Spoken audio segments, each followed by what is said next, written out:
Hello, welcome back to At Home with Cici. I am Cici, I am at home, mama to three amazing humans, and among other things, a homeschooling parent.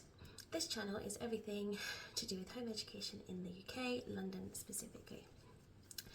And this video is part of a series of our do's and don'ts in our home education life. This one specifically is about why we don't have playtime.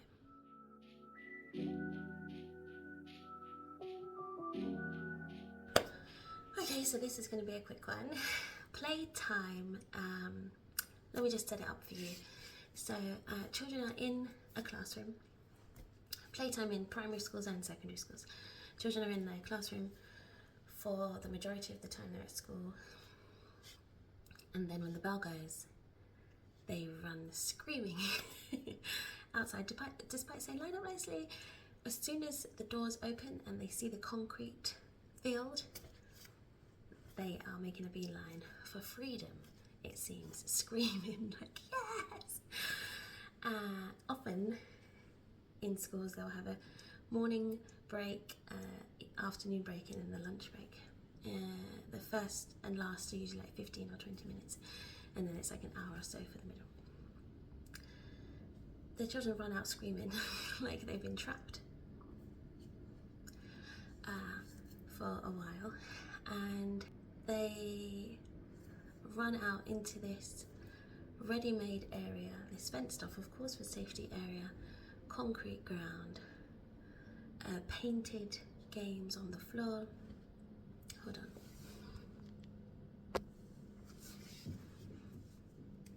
Painted, hopscotch or snakes and ladders on the ground, and then a climbing frame that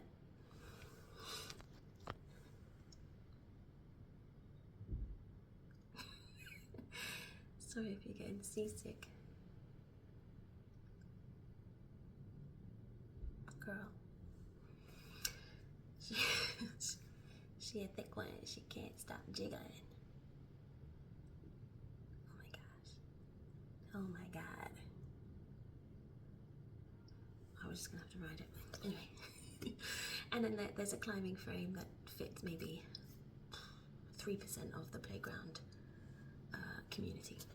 So the area, the environment in which they're playing is adult made, adult designed, and most inefficient most of the time. It has areas that are rife with bullying opportunities. There are secret areas and places where children can get hurt easily, and I don't have necessarily a problem with that. But when there's maybe a 2 or 3 to like 100, I'm being extra, but there's much fewer supervising people around those children who are taking this moment to go wild. Injuries happen. For example, when I was in school, a child broke a bone during playtime, and the parent wasn't informed until pickup time. A member of staff took them to the A&E, and it wasn't for like lack of response from the parent after staff had tried. They just weren't informed, and it happened because no one was watching this child, no one saw it, no one could see it. It happened out of view. So there are opportunities for your children to get hurt. Getting hurt is okay in the grand scheme of life and learning as a child. Bumps and scrapes and falls are like they're a rite of passage, but breaking bones because you were unsafe because of essentially adult negligence is a problem. They're coming from being locked inside to this very controlled moment of play, and then they have to be stopped to go back in and continue their classroom work. Usually as well in the playground, depending on the size of the school, the formentary number, so it could be just 1 class per year, or it could be 3 classes per year. So depending on the size of the school, the children playing at playtime in that concrete playground are usually all the same age. So it's your classmates, your year mates, and then maybe the year above or the year below as well, or maybe just you. your year.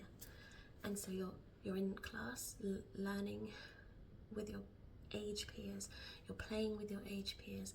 There's no opportunity, or very little opportunity, to expand your learning opportunities because you're stuck with the same people, playing in the same environment with the same broken, dirty equipment at the same times every day. It doesn't sound fun, and it doesn't sound like play. It sounds, and please tell me if I'm wrong, but it does sound like yard time in a prison, where people who have been imprisoned are given 23 hours in their cells, or 23 hours within the walls of the prison, and then for 1 hour they are let outside to feel the sun and the air. And I really struggle to see the difference, having been in those playgrounds. Really struggle to see the difference between the two.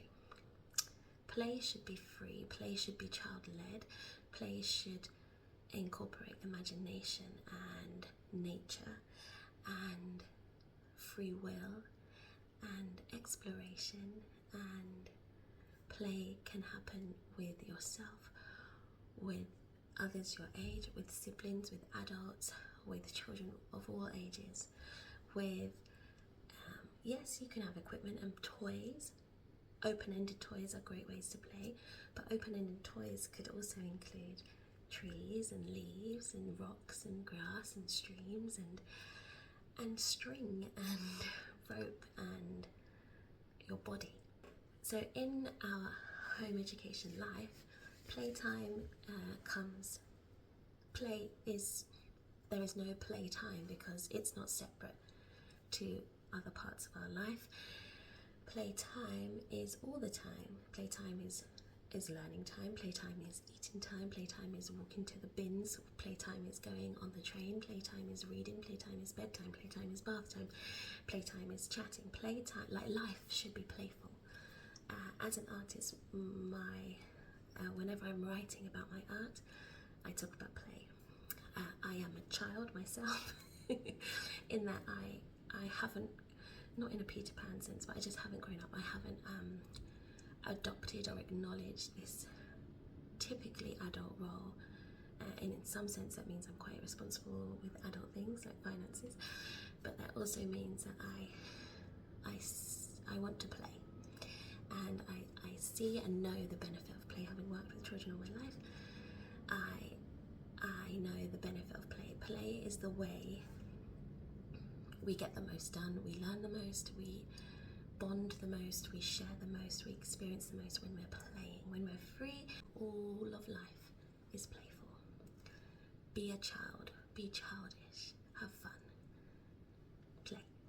And that's also a tip for home educating when you're feeling in a rut, or you're feeling like, oh gosh, I can't do this, or you're having doubts about yourself, your abilities, if you're doing enough for your child.